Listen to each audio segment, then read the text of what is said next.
Four items on the agenda tonight. The first one, Councilmember Stevens, I think this is your item. Do we want to start with you? That would be fine. All right. The floor is yours. Okay, what the deal is there was 560 feet of curbing that was slated for Meadowwood. Their curbs aren't particularly bad, but the ones in the Meadows, which is an adjacent subdivision, theirs are. So what I'd like to do is to move that 560 feet over to the Meadows. No money changing hands, all Ward 1.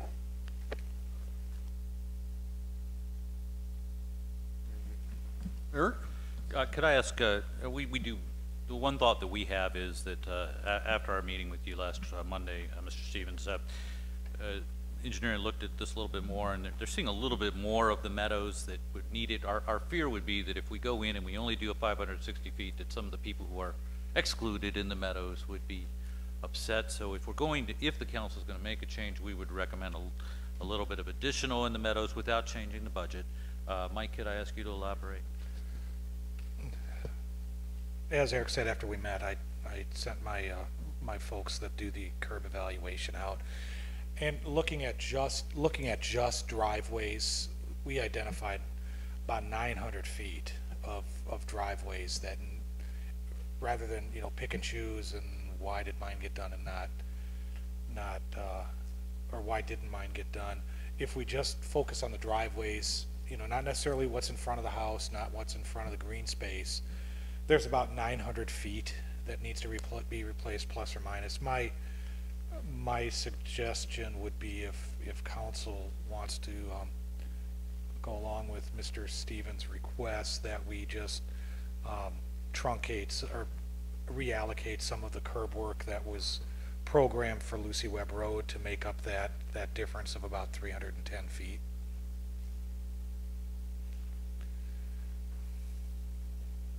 Comments and questions from the council? Councilmember Westcott? I've noticed that even in my subdivision, and throughout Ward 2, there's several places where the curb is just totally deteriorated. And for the most part, I would say leave it. The part that concerns me is the one where they actually, it's part of our walking trail, and I know that we've patched that with asphalt. How long does that asphalt patch, how long will that hold?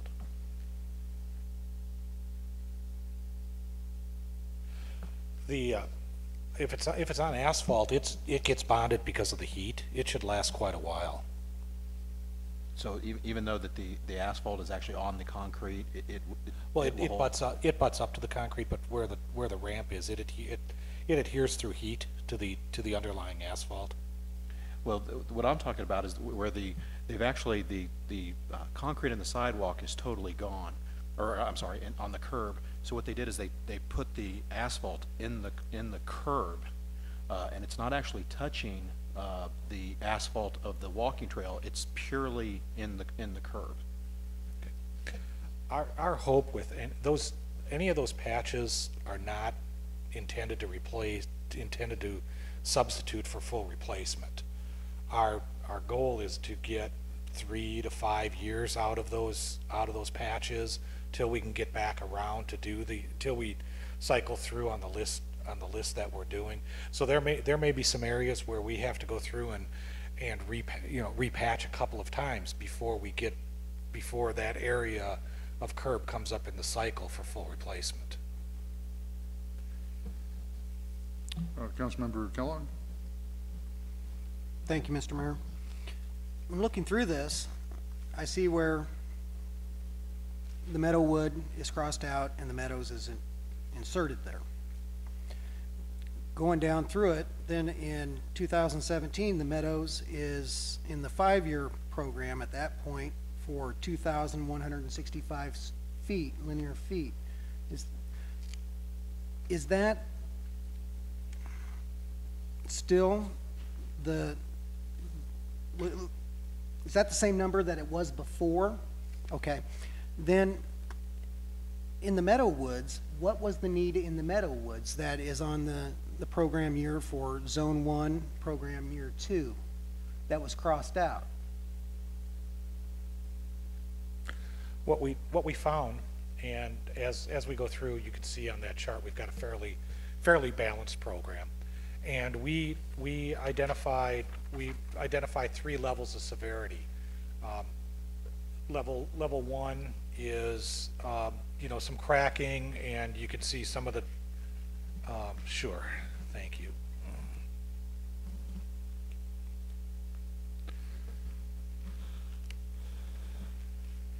What we consider a severity 1 is an area that's starting to show signs of distress.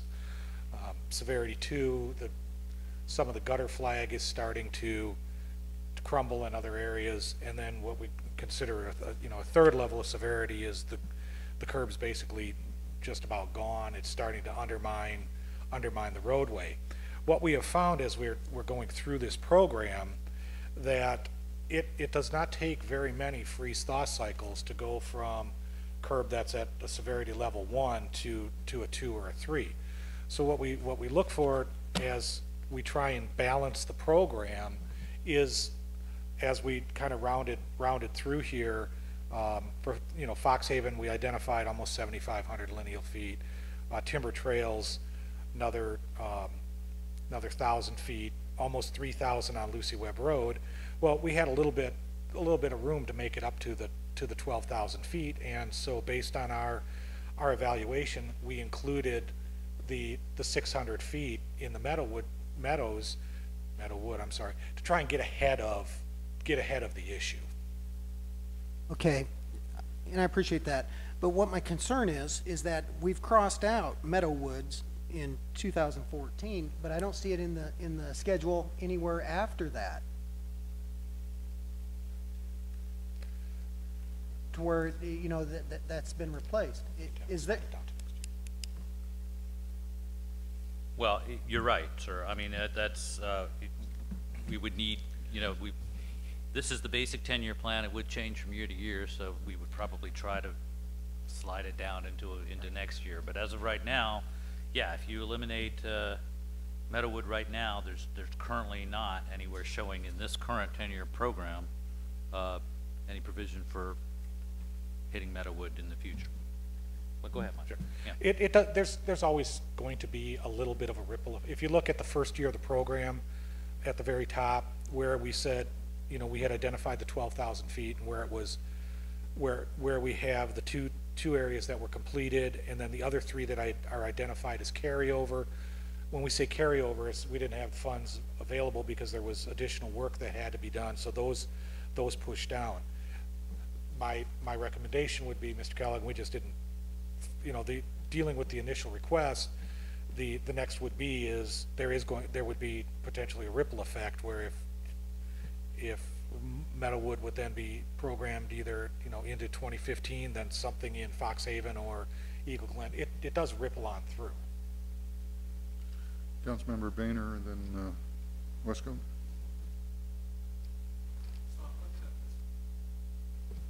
I'm looking at these photographs, and correct me if I'm wrong, it appears that the curbs in Meadowwood appear to be 1 or 2, and that the curbs in the Meadows appear to be most of them appear to be closer to 3.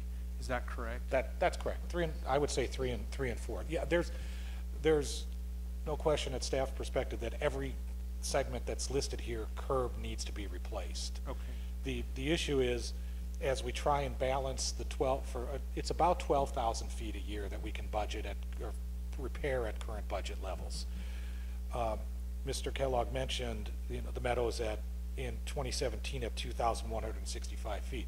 We actually did another survey in kind of preparation to answer some of Mr. Stevens' questions. The survey we did was done in 2011, 2012.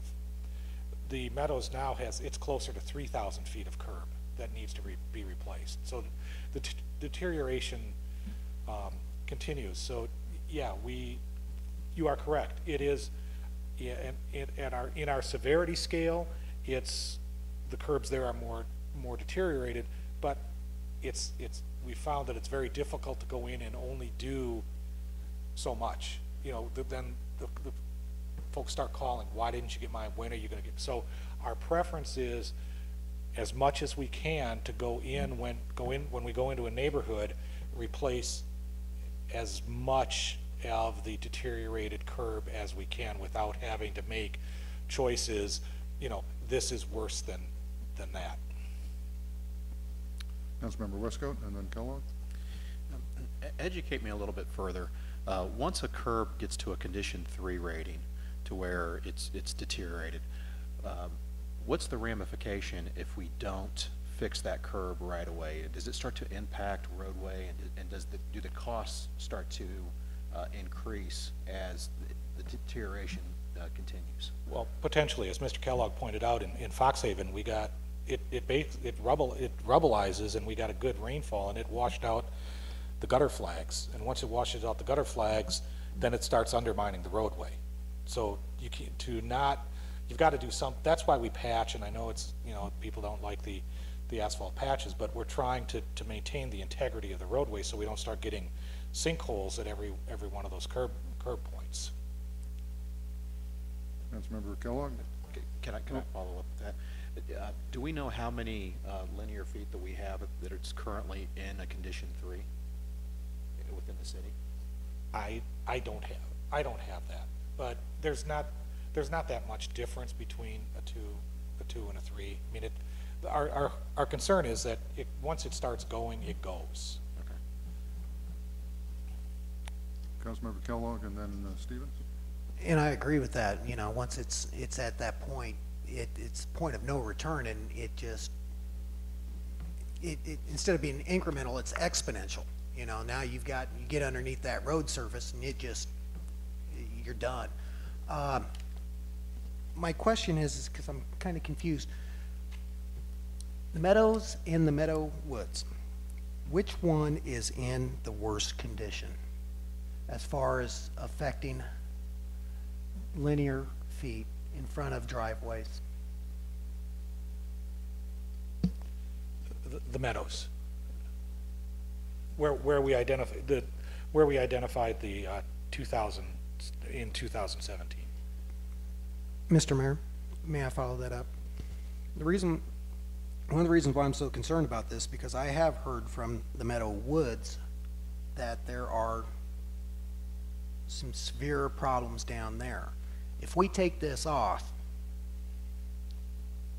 is there an opportunity for those worst cases, scenarios in the Meadow Woods, that way they could have I don't want to use this term temporary fix, but you know, the conversations I've had they're pretty darn bad, and I cannot imagine them being too happy if I was to take them off the list that they're on next year to put their very neighboring neighborhood on. Would there be the opportunity to go in there and temporarily fix those folks' curbs? We could certainly go in and patch some of the worst areas. A lot of them, you know, where there's the chunks missing, but you know, that's done with a temporary patching material that, as we said, we hope to get, you know, 2 to 3 year service life out of. Okay, it's Stevens, then Hubach, then Boehner, and then Westcoat. So Stevens, you're up first. Over in the Meadowwood, there were curbs that are about like they are on Haystack. You guys just repaired some of those, and I thought that was adequate. So I think patching would be just fine. But speaking of curbs, and speaking also of upcoming budget talks, I hope that council may consider doubling the budget for curbs until we kind of catch up. Councilmember Hubach. I'm concerned on several different levels. I think we need to spend more money right away on this, but there's several questions I want to ask.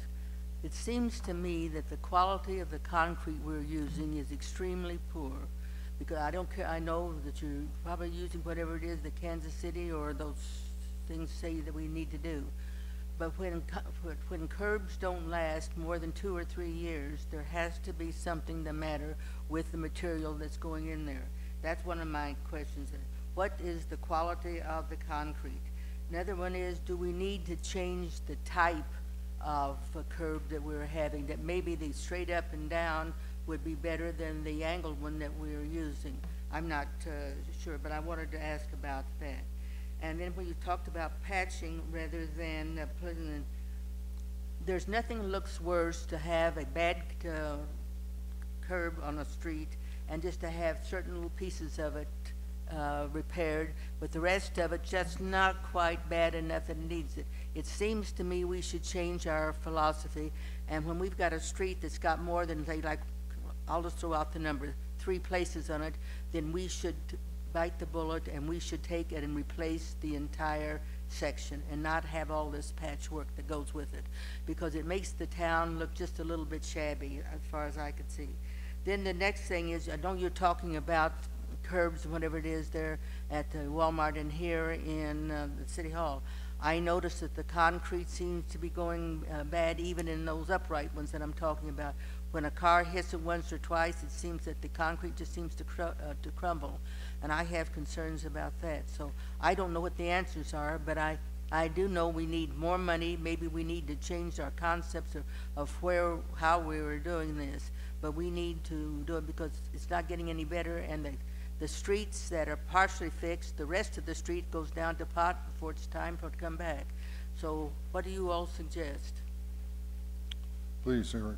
Well, I'll turn it over to Mike, but as we have discussed, in fact, the quality of the concrete, and the good news is that we have started using a better quality concrete, and we've provided you articles, and we can do so again to remind you, but this is a problem that's going on everywhere, metro-wide, was that the quality of the concrete that everybody was using was not as good as, but we have gone to a higher quality, so we do anticipate that the concrete that's being used now will have a longer life. Mike, you want to address that a little bit further? Sure. We have changed from a limestone aggregate to a granite aggregate that's more durable. We started in 2007 or 8 doing that on our public projects, all of the geo bond projects. Then more recently, council changed the code to change it to all curb, whether in private development, sidewalks, etc. We have expanded our program, as Ms. Hubach suggested. I mean, council a few years ago tripled our budget from $100,000 to $300,000. What that allowed us to do was be more generous with the curbs that we replaced. So we are able to replace, as we said when we brought forward the council's curb program this year, we are able to replace, if there's a 10 or 15 foot of marginal curb in between areas that definitely need to be replaced. We are replacing all of that curb. We will replace that. If it's showing signs of distress, we will replace all of it. The type of curb, whether it's the drive over curb that you have in the residential neighborhoods or the vertical type curb that's on our collector roads, it's really not a factor with regards to the deterioration of the curb. It really is due to the aggregate and the way the aggregate is reacts to the freeze-thaw cycles and the moisture and its ability to absorb moisture. Mr. Mayor, to follow up on that, then if it's the aggregate, why can't we change just the fact that we're going to a little bit better?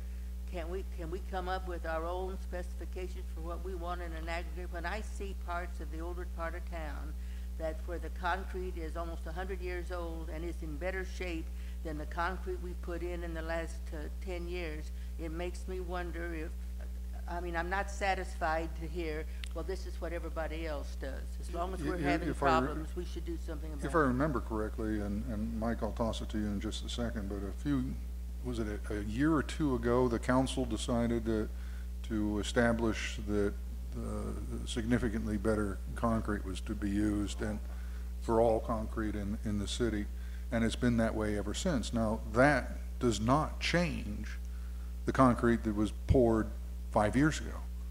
So, Mike? That very issue that Ms. Hubach raises about older concrete it seems to be more durable than some of the newer concrete is what got the cities of Overland Park, Olathe, and a number of other cities to form the Kansas City Metropolitan Materials Board. They started taking a look at things, and what they found is, you know, concrete, the limestone is in layers, and it's not homogeneous. What they found is the older stratas that the prior stratas they were mining were a lot more durable. Then they got into some stratas that aren't more real chert good. in it, And then, in fact, MoDOT specifies a specific formation that the rock can come from. But they also do some very expensive durability testing to make sure that even though it's coming out of that geologic formation, it still meets the criteria. Cities around the metro area have gone a different route, and prior to more and more of the concrete companies stocking the granite aggregate on the Kansas side where this started, they would all get together and figure out how much curb and concrete they were going to be doing, and they would import that an aggregate stockpile from Arkansas. Well, now it's getting more and more, it's more and more common. Almost every concrete supplier in the area has a mix that will meet that standard. I can tell you that we have seen our cylinder breaks. You know, we specify 3,000 or 4,000 psi concrete. Our cylinder breaks have gone from marginally passing at 28 days, which is the standard concrete cylinder break, to 2,000 or 3,000 psi over spec, which is what I'm more accustomed to seeing from the upper Midwest, where the glaciers came through and kind of pushed all of the unsound aggregate off to the side, and you're into much more sound aggregate. So I can see just from those tests that the quality of the concrete is definitely increasing since we made that change. Okay, hold on. We're going to give everybody a chance to talk. We'll come back around to you. I'll put you down. But right now we've got Boehner, Westcoat, Moorhead, Kellogg, and then back to you. So, Mr. Boehner. A couple of questions. Just so I understand,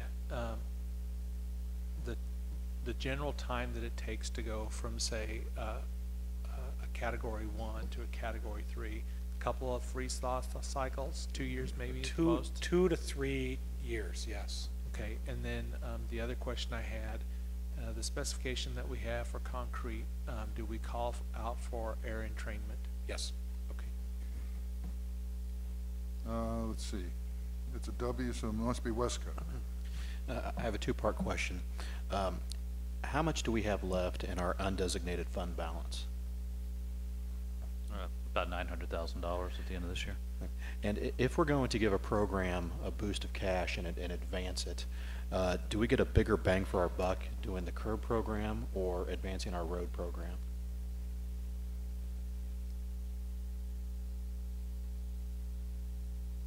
Just say yes.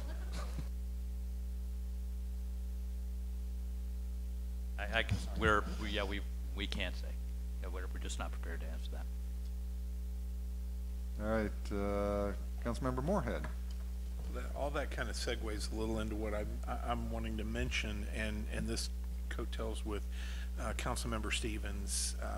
You know, as I looked into this, and with everybody communicating here, it's because all 4 wards, we have streets that need this. And, you know, I mean, and I am not, my ward is not affected by Meadowood or the Meadows, but I am empathetic just because we all are having the same issue. And the question that I pose to the council is as long as staff, which I believe can handle the additional workload, it just requires the additional funding.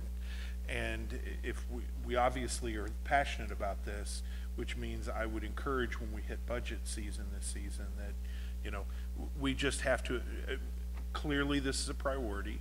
Let's make it a financial priority. I'm not sure if dipping deep into our reserves just for a single shot may be the issue. Obviously, my problem is I have 2 streets on here. My son from intermediate school will graduate from high school before streets with 2s and 3s are even going to get looked at for a long-term solution according to the plan. It's not the failure of the plan, it's just we have a lot of square foot to deal with. So, you know, I just would encourage that we all, you know, encourage what is being proposed today as well as the long-term growth, and maybe escalate some of this by a higher priority on our budget this summer.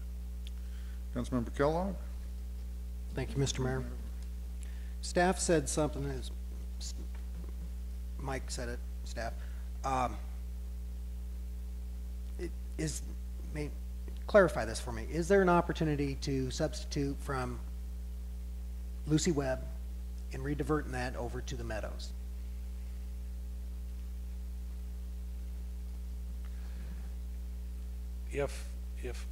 Rather than, what my suggestion is, we don't get the complaints from folks on Lucy Webb Road that the curb is patched. And there are some driveways that need to be done along Lucy Webb Road. If you're looking for somewhere to make up the 310 feet of curb to go from the 590 to the 900 feet that we've identified, my suggestion would be to stay within budget, that we take that, delete 310 feet from Lucy Webb Road this year, and again, just as we would with Meadowwood, roll it down into 2015. And if we did that, would we be affecting homeowners' driveways in front of their driveways to make up that difference? Or would it be just roadway? It'd be just roadway. There are driveways that we would still do. There's not many along Lucy Webb Road. It's mostly east of Madison. Well, actually, it's from Silvertop, but we would definitely catch all of those. And what condition is, would you say, where you're thinking at, that Lucy Webb Road, the condition is at? Is it?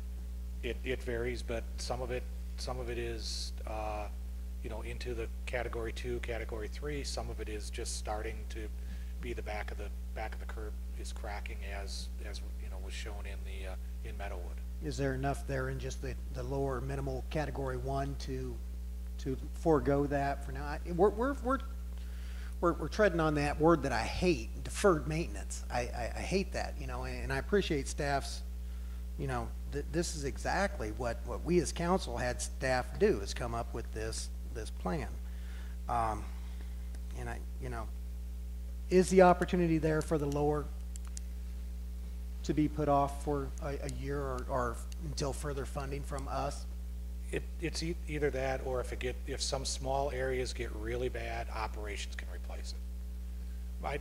The operations has limited capacity. You know, if it's a small 5 or 10 foot run, operations can do it. When you're starting to talk, you know, 100 foot run, that really takes the craftsman to do it. So we could, if we needed to, and the patches aren't holding, we could go in there and do some spot patching in that, you know, to make up some of that 300 feet. Councilmember Hubach, you have the floor. Councilmember Rayner, you're next. You'll pass? Okay. I'm on next then, okay. I wanted to know more about that new concrete. Are we doing any kind of tests ourselves to see how long that is lasting?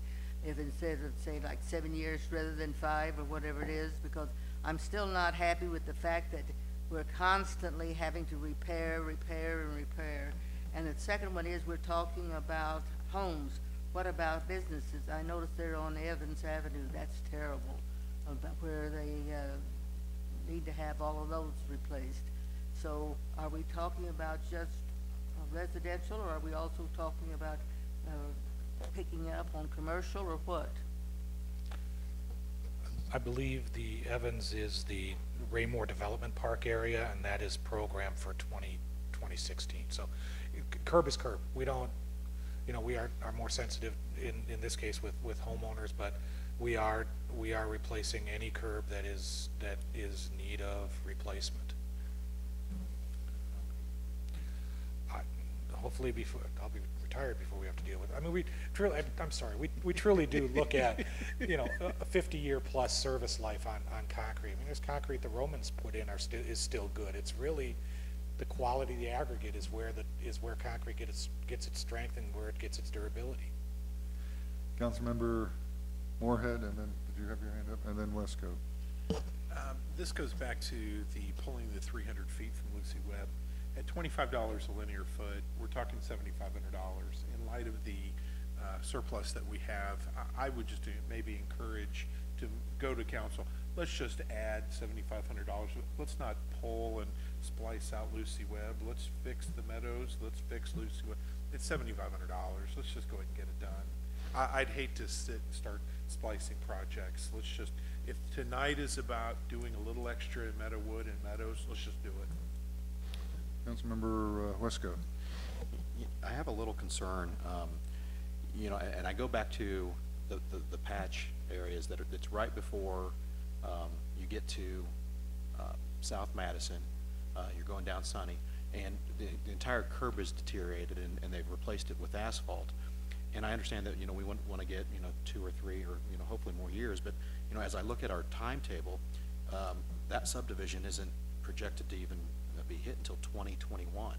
So, you know, before, we're gonna have to patch the patch, the patch, and the patch, you know, on something that's, you know, it's basically rubble now.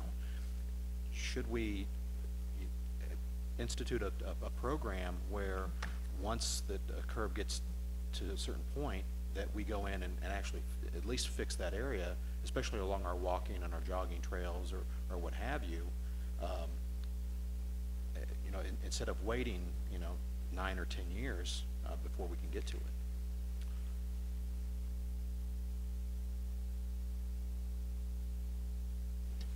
Councilmember Kellogg. Thank you, Mr. Mayor.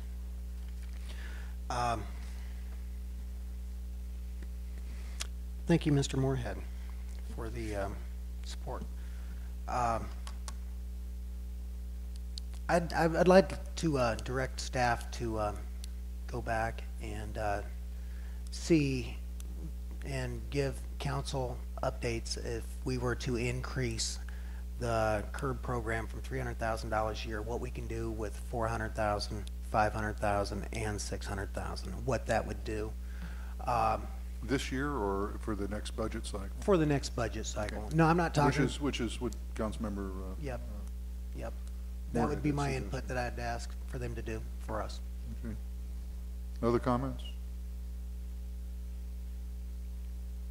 Eric? We're looking for some immediate direction regarding Mr. Stevens' request. Okay.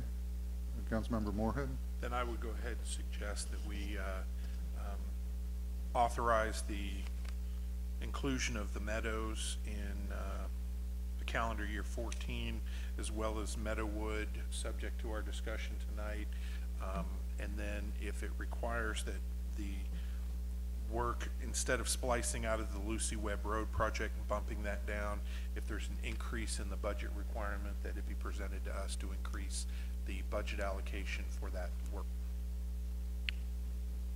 So I just make sure I understand exactly what you're moving. Are you moving that we do 900 feet of the meadows and the entirety of Lucy Webb Road, but cut out Meadowwood? Do you want to do what we had planned for Meadowwood? I'm just looking to, because we're going to put a resolution. Well, my intention would be to put a resolution on your May 12th agenda, and I just want to know exactly what it is you want before you. It was my understanding that there was a critical 300 linear foot portion that was being discussed that could be done to fix the issue subject Okay. to. So just add that, Just that just add that portion. as a budget amendment and get the additional 310 feet in the meadows that needs to be done and do the entirety of Lucy Webb. Is that what I'm hearing? That's correct. Okay, thank you. It's, just to make sure that Okay. I'm hearing that, Mike. Is it 900 feet in the meadows or is it 310 feet in the meadows? No, it's if the work in Meadowwood is deleted, Okay. we need a total of 900 feet. For The the meadows. meadows. Okay, so what you've proposed I don't think will work because it isn't 310 feet in the meadows. It's 900 feet in the meadows. Right, so what I was suggesting was that we would do 900 feet in the meadows. Okay, And 2,900 feet on Lucy Webb Road, right. period. And not do Meadowwood at all. I'm going off of what was submitted in the work packet. Okay, Which so, is. well, that's why I want to make sure everybody's on the same page. Because I see Councilmember Kellogg go over there going, no, no, no, no, no, no. Well, and I mean, this is, please chime in. I mean, add in. I'm willing to expand this even more. I'm trying to be respectful and not interrupt, but what I was thinking was that we were going to possibly leave the Meadow Woods in, not striking it through, leaving it there, and then adding to, as an amendment, what is needed in the meadows. But I was also understanding, or confused that how many linear feet is really needed in the meadows. So far, I've heard 300 feet, I've heard 500, I see 590, and now I'm hearing 900. That's All it. right, I'm sorry for any confusion. Yeah. A total of 900 feet is required in the meadows. That is 310 additional feet for a total of 900 feet, 590 plus 310. Councilmember Boehner, and then, did you want the floor? Okay, Councilmember Boehner? I'm in agreement that probably we should leave Meadowwood in, and that we should add the meadows and also leave Lucewell as is, and then adjust the budget as necessary to cover that addition. Councilmember Westcoat? Okay, just for clarification, if we leave Meadowwood in, on our line item, we show 500 linear feet for 14,750. If we do what everybody is talking about doing, how much extra money do we need to put in our budget to fund the project as people are suggesting? And then I have another question. It looks to me like it would add 900 feet, right? And so that would be approximately 22,500. Yep, Add that's what I 900 got. feet. Which getting back to the recommendation, I'm comfortable with that. I'm fine. Well, here's what I would request. I would like to know exactly, how many linear feet within our city now has gone to a stage 3 and maybe even past that to where it's gravel. And you need this for the budget discussions coming up. Well, I would like it before we even go to any other budget amendment, because, as I'm looking at some of these pictures, I'm seeing, some of these that are at a stage 1, but then I know that there are other places of the city that they're actually gravel in the concrete, which to me would pose much more of an issue, at least I would think. You would exhaust the general fund balance if you tried to tackle all of the curb that is at that point. I mean, we are fighting a losing battle. So we don't, and I don't know if we can have that for you in a week. There is a little bit of urgency because the contract work actually began today. Right. So we do have a short-term issue. We'll be happy to try to work to get you that kind of information, but we do have a short-term issue in terms of if you're going to make adjustments or do any additional work this year. And frankly, we can't add to the contract the number of feet of curbing citywide that needs it now. We just can't. We can't add that much to the contract. We can add a small amount here, but so respectfully, we do have a short-term issue that we're requesting direction on. The areas that have deteriorated to a category 3, 4, 5, or whatever you want to call them, we are capable of putting asphalt patches on there to preserve the streets, right? And that's the process that we've been using as we are attempting to get caught up in this. That's correct. Okay. Councilmember Moorhead, then Boehner, then Hubach. Okay, since this kind of actually started as a recommendation, let me come back around. For Councilmember Westcoat's comment, I completely agree. That was kind of one of my earlier points. We've got problems all over the city. Every ward has problems, and we would love if we had the money and the time and contract ability to do so. We're just going to have to take one step at a time. So, Councilmember Stevens brought this.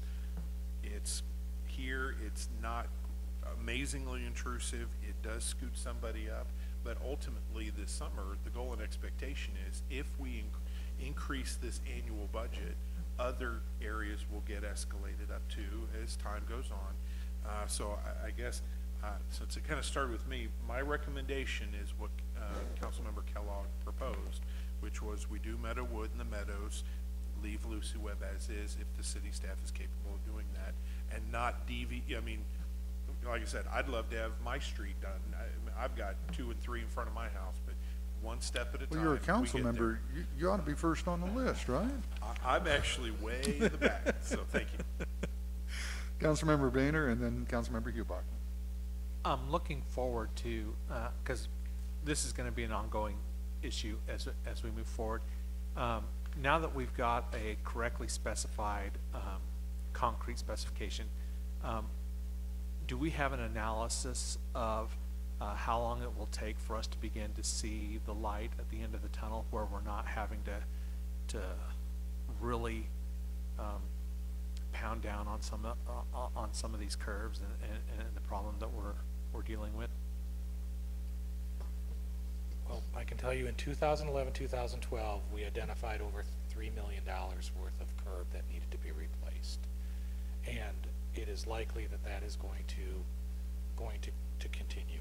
I mean, it may take another half a cycle or more. It's hard to predict, you know, where this is ultimately gonna go. Councilmember Hubach? Well, I noticed in all of this, we talk about the calendar year 2013 that just went past, and we've got Herald Estates, it's a carryover. We've got the Bridal Croft and Redwood that are a carryover, and then we have some others. What happens to the carryovers? Don't they ever get? Don't they, if they are scheduled for 2013? Why aren't they being done before 2014 and anything else? Why are they being carried over? They are programmed this year. Those areas that were identified as carryover in 2013 are programmed for 2014. It was part of the curb program and the resolution that was presented to council in January. Okay, then to finish on with that, where you all are talking about just below that on 2014, you're talking about Meadowwood and the Meadows, and you're mentioning the estimated linear feet at 590, and then we go down here 3 years later and you've got the Meadows at 2165. So I mean, why are we splitting the Meadows up in two? If they're that bad a shape, we should be getting it all done at one time. Well, we only have $300,000 in this budget year to work with. I think the reason, Mike, correct me, is just we were using that 590 to round it up to $300,000. We were at a certain amount, and we hadn't quite reached 300,000, so we plugged that number in to get a certain amount done there, but we knew that it wasn't the total amount that Meadowwood needs. Okay, oh, go ahead. Our 10-year curb program, was the selection of each subdivision to be repaired on the list, was that done by an inspection, or was that just kind of a random generation by the computer?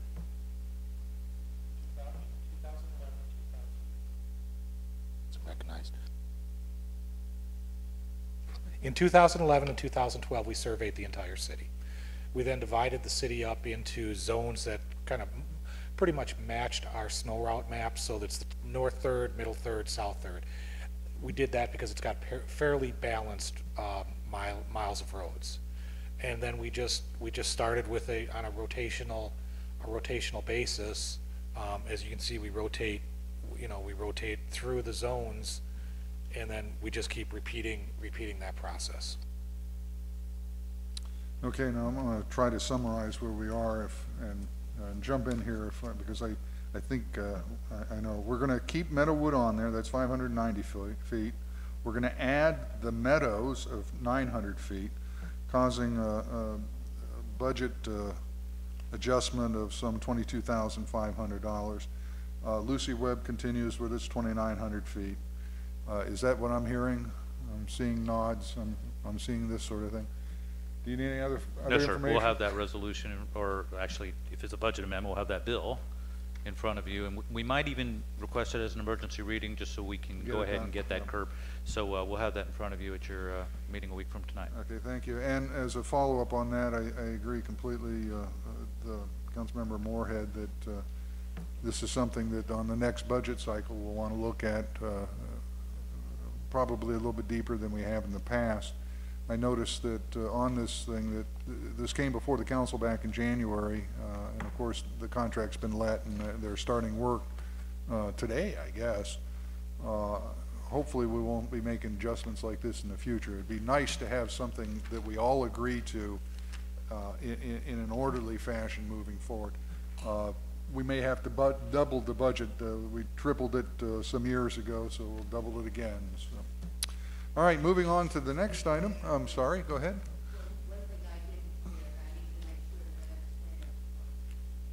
There. understand the program year, it's a 10-year program, so the first year and then second year. The Zone 3, what did that represent? Because it doesn't represent wards. What does Zone 3 represent? And I'll paraphrase Mike, and you correct me if I'm wrong. There are 3 zones. They are the zones that are created by the engineering crews when they go snow plowing. And it's more or less the same number of linear miles of roads? May I? Please, please. General description is north of 58 Highway to Lucy Webb Road, and then Zone 3 is south of Lucy Webb Road. I guess what I'm trying to figure out on that zone, are we talking about anything, 1 represents what, the worst or the best, and 5 represents the worst or the best? No, the zones are an area of the city. Okay, well, I don't see anything here on 4, and I was in 4. So I didn't see anything listed in 4 at all when you talk about zones. Right. In the 10-year program. It's what did you say? There are 3 zones north of 58. 58 to 155th Street, 58 to Lucy Webb Road to south city limits. And it divides up the city into more or less equal Road miles, curb road miles. miles. Yeah. Okay. All righty. Thank you. Next one, Remington Plaza. Eric, is this one yours? I can start it off, yes, sir. Okay. Earlier this year, we received an inquiry about maintenance on the north-south street segment that exists between Orchland Farm and Home and McDonald's. Where did that come from? Thank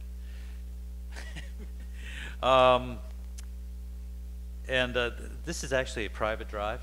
I think it's largely functions as a public road. I think people probably think of it as that, but it was originally constructed as a truck entrance for the old Sunfresh, and later it became the entrance drive for McDonald's. And it also provides access now to Orchland Farm and Home, but it was never dedicated to the city. It remains the property of the original Remington developer, although if you go to the Cass County site, it shows it otherwise. It shows it as a public street. But the Cass County site is wrong. We actually did a title search, and it does remain at this time a private drive. Even the developer may not realize that. We would suggest that it be dedicated to the city and become a public street, since it does largely function that way, and that it connects to the east-west street Remington Plaza that sort of dumps into it. It's an odd situation to have a public street dumping into a private street in that way. And having it as a public street would ensure that it would receive more regular maintenance than it does now as a private drive if it was left in private hands. So we would suggest that we contact the owner of that private drive and offer that if he'll have the street milled and overlaid at his expense, then we would accept dedication of the drive, and it would then become a public street. We would estimate the cost of milling and overlaying that section at $12,000. We're not sure if the owner would accept, though, given that he doesn't even probably realize that he owns it now. But we could try. And then if the owner doesn't want to do that, then the choices would be to get a dedication anyway, or to contact him each time and have him maintain the street, but we probably would be not maintained to the standard that we'd all like to see it maintained, given the amount of traffic that it does get. So that's where we're at, and we are asking for council directions how you'd like to proceed. Councilmember Boehner. Would that mill and overlay deal with the concrete deceleration lane and that concrete apron that's there at the turn? The cost includes the concrete approach apron. That cost includes milling off the top inch or inch and a half and putting an asphalt cap on the top of it. Other discussion? Okay, I think the council is okay with moving forward on it. We will make contact with the owner and let you know what comes out of it. All right, thank you. That was a quick item. How about the next one, the debt service levy? Would you like to talk about this one now? Yes, sir, thank you. Actually, I'm going to go ahead and turn it over to the Assistant City Manager, Jim Fearborn, to introduce the topic. Thank you, sir.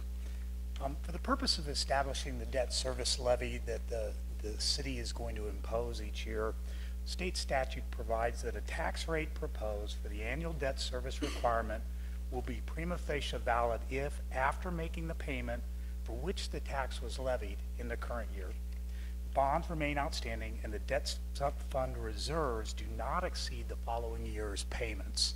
Short form of that is, in any given year, our debt service levy can be enough that we not only collect enough to make the current year's debt service payments, but next year's debt service payments in case there was an emergency situation that occurred.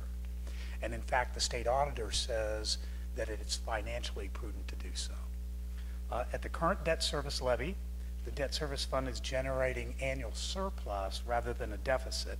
Wasn't the case just 2 years ago. You may remember we actually had to come to the council and transfer $550,000 out of the proceeds of the bond to make sure that we didn't go into a deficit situation in the debt service levy.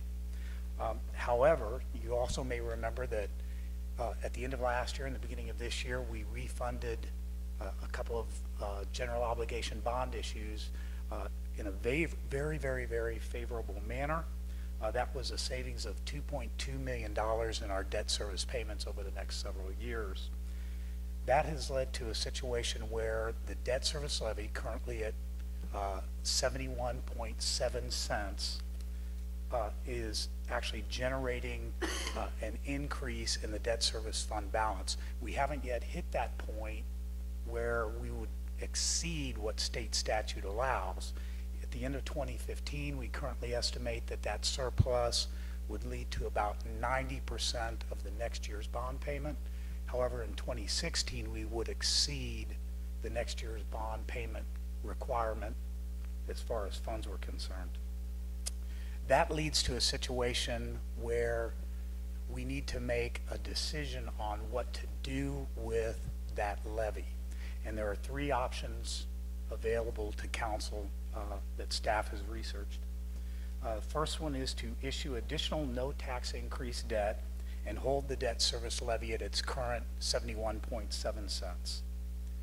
This no tax increase debt would be a general obligation bond issue. The council could choose to use it for a future civic center, infrastructure improvements, park improvements, combination of those as determined. That would be up to the council. You could use the surplus fund balance to refund current debt, or you could allow the debt service fund levy to decrease to a level that would be compliant with state statute sometime in the future. General obligation bonds have to be authorized by a vote of the public. 4/7 of the city voters would have to approve a no tax increase general bond issue in April of 2015.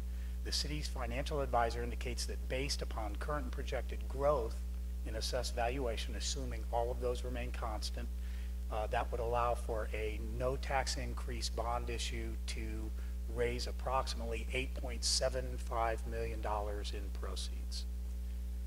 Alternatively, the council could reduce the debt service levy from its current 71.70.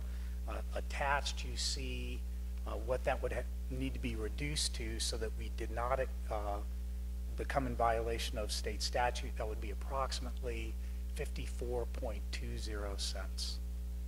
The downside of this alternative is what you often hear referred to as it's tough to get it back once you've given it away. Our financial advisor indicates that it would be approximately 10 years before the city would have the opportunity to again, if allowed, the debt service levy to be reduced to that level. The amount that might be available after 10 years can't be estimated at this time as far as comparing it to that $8.75 million in proceeds. Some timing issues that would be associated with this. By April of 2015, the city will be at a point where we have to learn if the voters would approve a no tax increase bond issue. The reason for that is in September of 2015, we have to go to the state auditor with what the levy would be, and we can't come back from that particular deadline date. The only other alternative to going to the voters with a no tax increase bond issue or reducing the debt service levy to that 54.20 approximately would be to refund one of our existing issuances. Right now, Todd Goffey, the financial advisor, has looked at our outstanding issuances, and there is the opportunity we would be within a refunding window for our 2008 issuance. The problem with that is normally we do not bring to the city council a recommended refunding unless we hit a certain percentage point of savings associated with that. The only reason that we would be considering recommending to the council that particular refunding would be to kick the can down the road, if you would, on the need to actually go to the voters with a no tax increase bond issue if we ran out of time on a decision relative to that, or what we were going to do with a no tax increase bond issue. And if I could tag team on. Okay.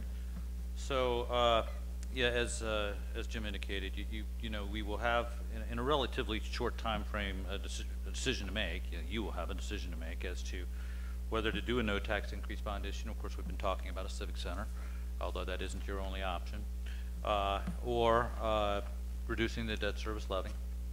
And we've indicated here in the memo that would have an effect on a household with a home valued at $200,000 of about $68 a year. Or, as Jim phrases it, kicking the can down the road. And I'm here to speak on behalf of kicking the can down the road, although it's not something we would normally recommend to you. But we have put into your packet here the possible no tax increase bond issue timeline as of today. And I have to say, this is what I would call a very optimistic timeline given the pace at which we're moving. And I am concerned that you will not have the information you need in front of you to decide how or if you wish to proceed with the Civic Center based upon this timeline. I just don't think we're going to be there. You know, we've approved two parts of the feasibility study. They are proceeding. The community center survey should be going out, I hope, this week. We'll have results back in about 5 or 6 weeks, and the market analysis is proceeding, and the council has indicated it doesn't want to authorize moving forward with the other 2 steps of the feasibility study until you have some answers then. And so I'm concerned that if you won't have all that information in front of you, that you would need to make a decision, as I say, whether to proceed with the Civic Center, and if so, with what. And of course, you then would also have other options in front of you. You could spend $10 million on curbs and make a big bite, or other infrastructure. Or you could, you know, we've got, you know, Hawk Ridge Park master plan. We've got, you know, other things that you could also consider. But if you're thinking about moving forward with the Civic Center, I don't think you're going to have the answers in time, and therefore it might be then, if you want to make sure that you have adequate time to factor that in, that you direct us to look at proceeding with the refunding. Councilmember Westcott? So if we kick the can down the road and do that refunding, then what does that push the timeline of the possibility of a civic center out to? Well, it would give us about another year as far as having to do something with the debt service levy, and I certainly believe you'd have that information. You'd have good information in front of you within that time frame. Councilmember Hubach? Well, the concept of no tax increase is the fallacy in itself, because if it wasn't an increase, the people wouldn't have to vote on it, because they have to vote on all tax increases. I think it's time that we reduced that levy on that, because we've kept it at that same high level for a long time, and it's very easy then when you've got a surplus to try to figure out ways that you need to spend that surplus. If you didn't have it, we might tighten our belt a little bit more, and we would be more careful with how we spend our money. This says it would only save $68 a year, but that's an ad infinitum. This year and next year and the years and after that, if we only had like 49 instead of 72.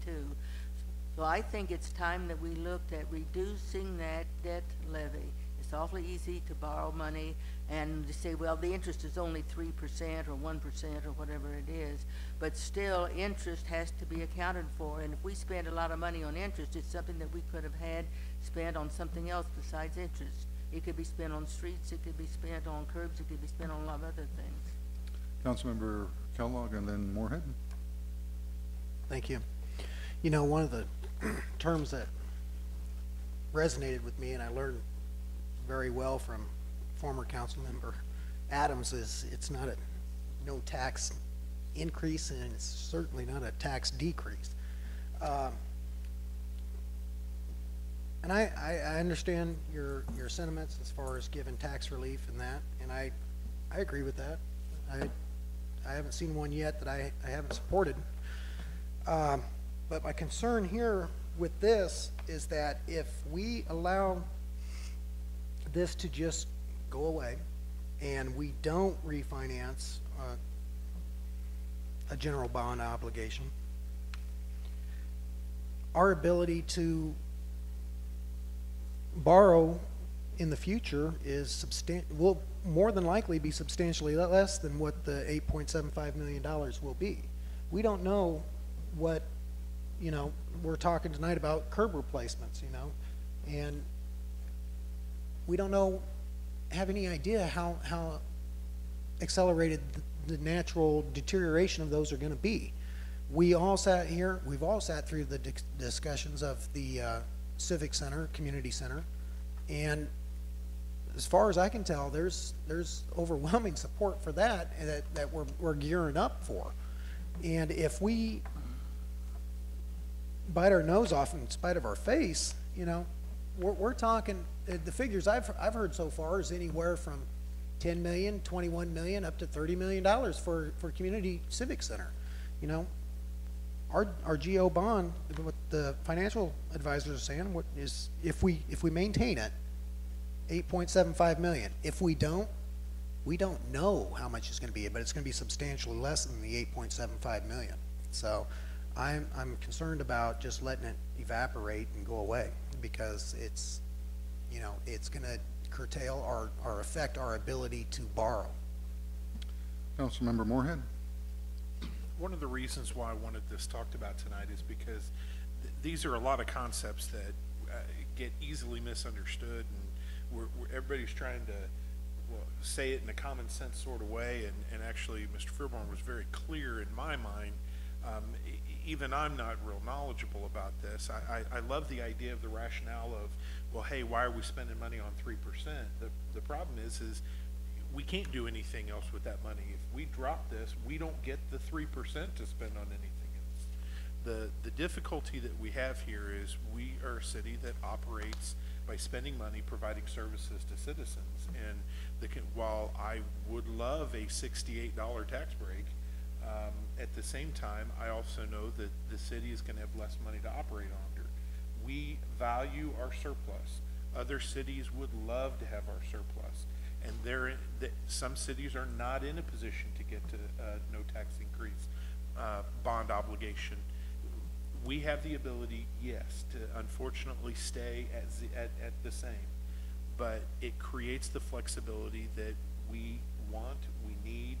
If we don't do a community center, fine. There are other things we can do it on, but I'd rather have the $100 in my pocket and the flexibility how to spend it than to have $5 in my pocket hoping to just cover the bills.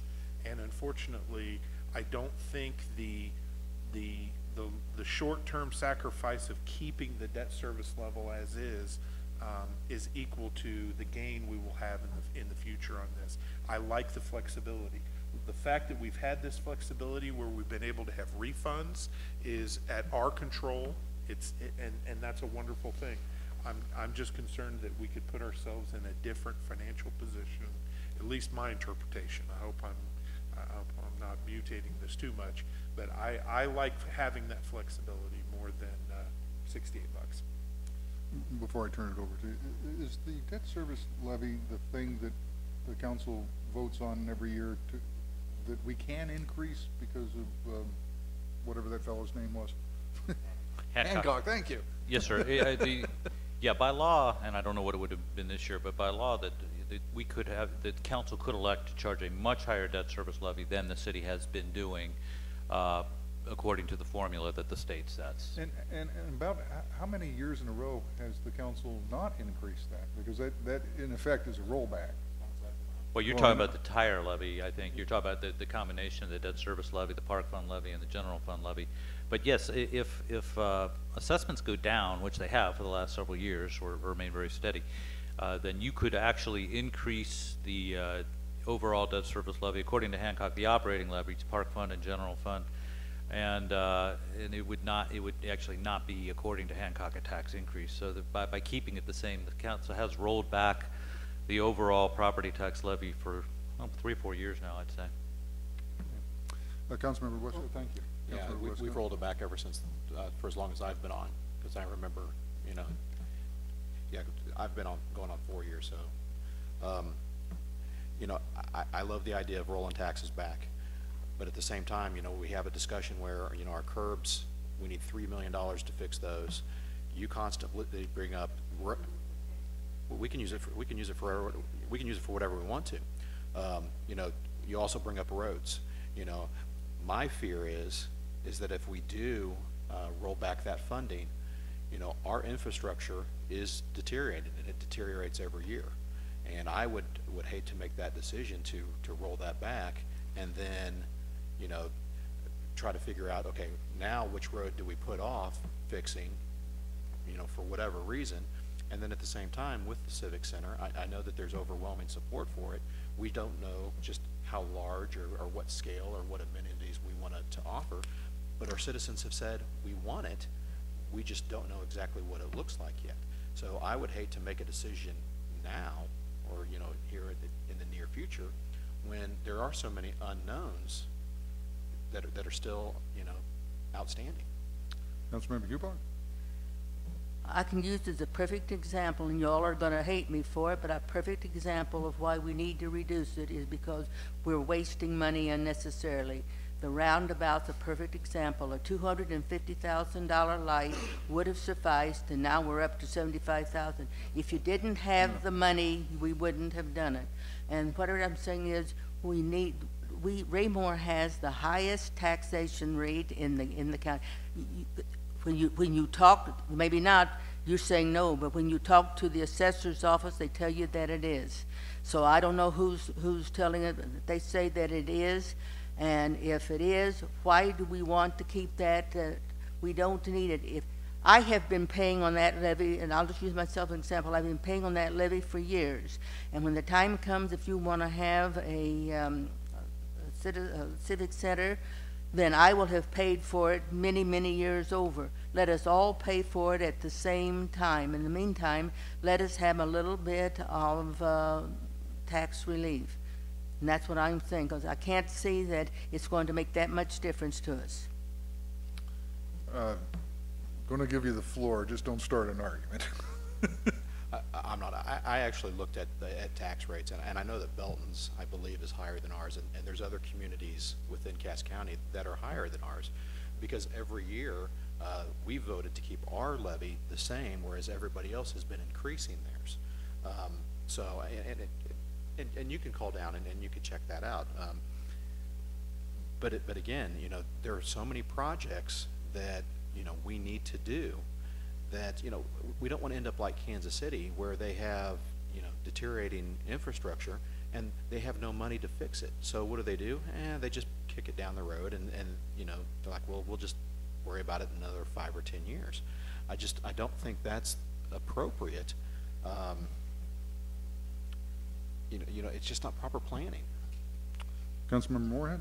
Mr. Berlin, I hate to put you on the spot here a little bit, but the question I have for you is, if we do not renew this no tax increase bond obligation, does the city have the existing tax revenues with our budget to be able to put in the $4+ million Hawk Ridge Park master plan to effect or Civic Center? No, sir. The only way to do it is going to be with some kind of a general obligation bond issue.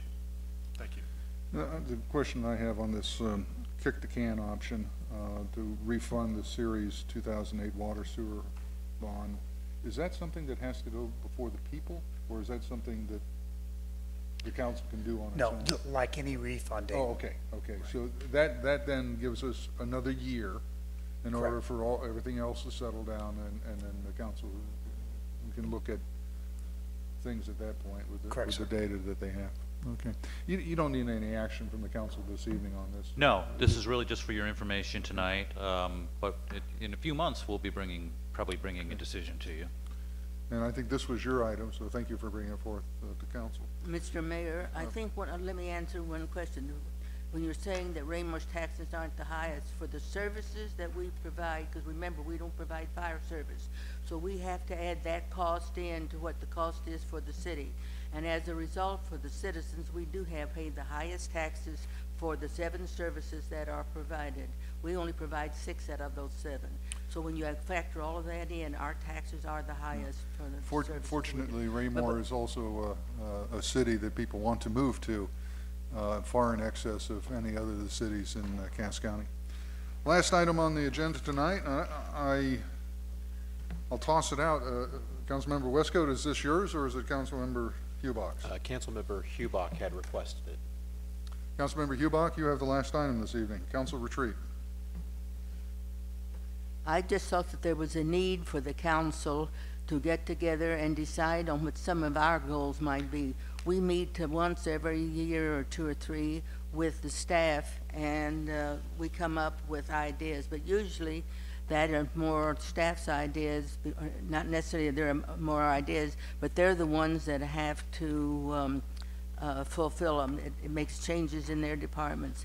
And the same way with the mayor. He comes up with, according to our charter, he's supposed to come up with his ideas for what he would like to see happen to the community. Nobody has suggested anywhere that the council come up with some sort of ideas of what we would like to see. I called them legacy leadership ideas, because there are things that would not be done if we hadn't thought about them. They don't come under necessarily staff ideas. They come under maybe just the community as a whole.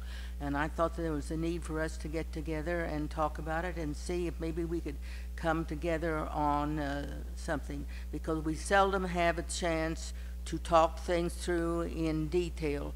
We have it come up here, we have it for maybe 30 minutes, we discuss it, and that's as far as we go. And so I was interested in us having just a simple retreat, not fancy in any way, and I didn't know how the rest of you felt about it. I didn't know how long you wanted the retreat to be or anything about it. So that's what I'm bringing it up to see if there is an interest in it and how you would like to handle it. Council members? Councilmember Moorhead? Councilmember Hubach and I had kind of batted this around before tonight, and I'm supportive of the idea of a retreat. I don't want to duplicate the goals and objectives discussions that we have had. I think the meetings that we generally have, be it the work sessions or the open council meetings, we get a lot accomplished. I think for me, I've just found that having a good open communication with each council member always tends to be a little more fruitful. I know that some recent meetings that we've had, different members have thrown out different ideas, and my thought was, hey, that would have been nice to know. It'd be nice to just have some open discussion. I don't want, my expectation of a retreat is not to get any grand plan in place, but more of an opportunity for us to talk casually, present issues. I know I'll pick on Councilmember Abdagawad for a moment. We were at a meeting regarding the Civic Center, and there was a brief discussion about pools, and it was nice to hear something outside of Ward 2 regarding pools and different, you know, perspectives that different people have in a more relaxed, casual conversation. And so for me, that would be my hope and expectation. Again, I don't want a major agenda, and I just thought it'd be nice for us to communicate better. Other comments? Councilmember Stevens? I kind of like to dovetail from that.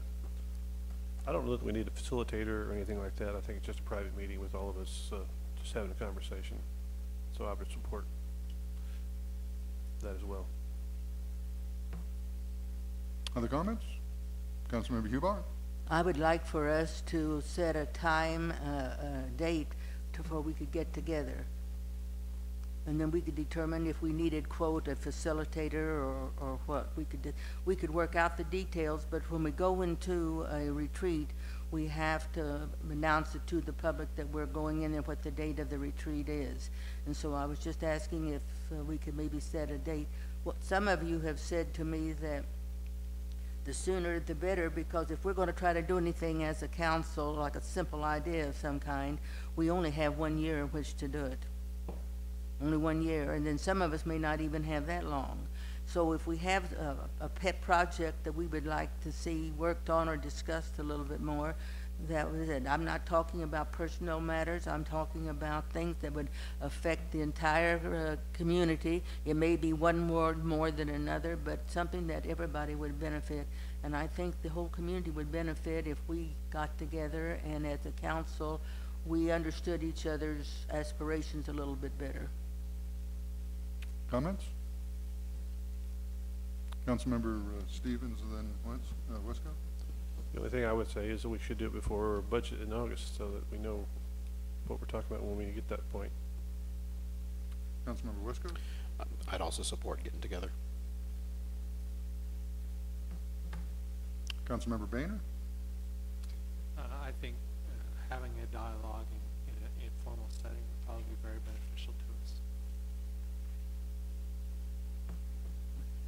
Okay, so how would you like to move forward? This is a council retreat. Councilmember Moorhead? Let's pick a Saturday that each of us might be able to meet, and my hope and expectation is maybe we shoot for maybe just about 3 hours, just something relatively small unless everybody feels otherwise. All right, 6 a.m. on a Saturday here at the, we'll be done by 9 then, right?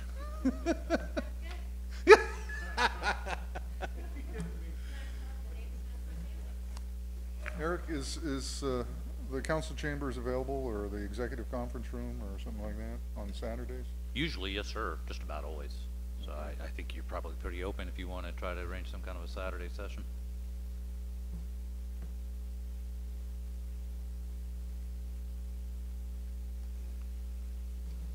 Mr. Mayor, I don't have any preference. I just wanted to know what the rest of the council felt. If they had it, let's see, you give your state of the city address in the last week in May, so we would probably, if we wanted to give any kind of a report or anything, we should either do it before or after that time. So I don't know. The more you get, the closer you get to June, if we did come up with an idea that we thought we might want to go and have it go into the budget, the city staff is already working on the budget. And so if we had any ideas, the sooner we would do it, the better also they could plan accordingly. So I'll just throw out, and then see the 31st, I think that's the Memorial Day weekend, isn't it? Or is that the other one? What dates are available? I don't have a calendar in front of me. The 31st is the last Saturday in the month of May. Does that work for everybody? It is with me. That what you're talking about, is that the 31st? Yes. And we're in agreement that 6 a.m. was a good time. I saw I would Councilmember suggest, Odell go out, and I believe Boehner was okay with that too, right? I would suggest 8. Would you like me there to facilitate the discussion or not? Okay, I'll be there. I'll invite Eric to, what's that? We don't need a facilitator. You're paying me. We need a cook. Well, you need a cook. Eric, Would you want this televised? would it be okay to televise it? Televise it. I'd love the idea myself. I wouldn't mind televising, but could we notice it? Could we notice it up to where if we decide that we need to have a strategic conversation about something, that we could move into closed session to have that conversation? Only if it meets the legal requirements for an executive session. Correct, You correct. can't, only if it's about personnel matters, litigation matters, real estate matters, acquisition. otherwise you have to meet in public. Mr. Mayor, what I had in mind was more of an informal, where we wanted to make it like a discussion, what you said, we would have that opportunity. But every time we meet, we're in front of the cameras, and, you know, that gets old after a while. You have to be careful what you say, because you never know what groups you're going to be offending on something. And I'm not saying that when we got in there, we would get into any kind of an argument over a discussion on what a word would mean. But sometimes you just like to have a little privacy. That's Well, what you this wanna is a call it. public body, and I'm perfectly A fine. public body can have privacy, and we do that by going into executive session. And so what we can do. For specific items that we're allowed to go into executive So session. we A can general go in- discussion to get to know each other and to propose potential projects for the future is not something that needs to be done in secret. That's not done in secret. We do a lot of things by going into closed session on real estate matters. There on are, legal just matters, as, just and as, and we could very easily say we wanted to go in on real estate to have it private, because we might want to talk about real estate. We And- might want to talk about legal, but we would not talk about personnel. yeah. So, it was the 31st, Saturday, here, 8:30. Okay, that went over better than 6, so. Eric, I would expect that you'd be here, and I I'll don't be know there to that- listen, but not to participate. All right, fair enough. If there are no other items, oh, I better write that down before I forget. 8:30, bring donuts. If there is nothing else this evening, we are adjourned. Thank you, everybody.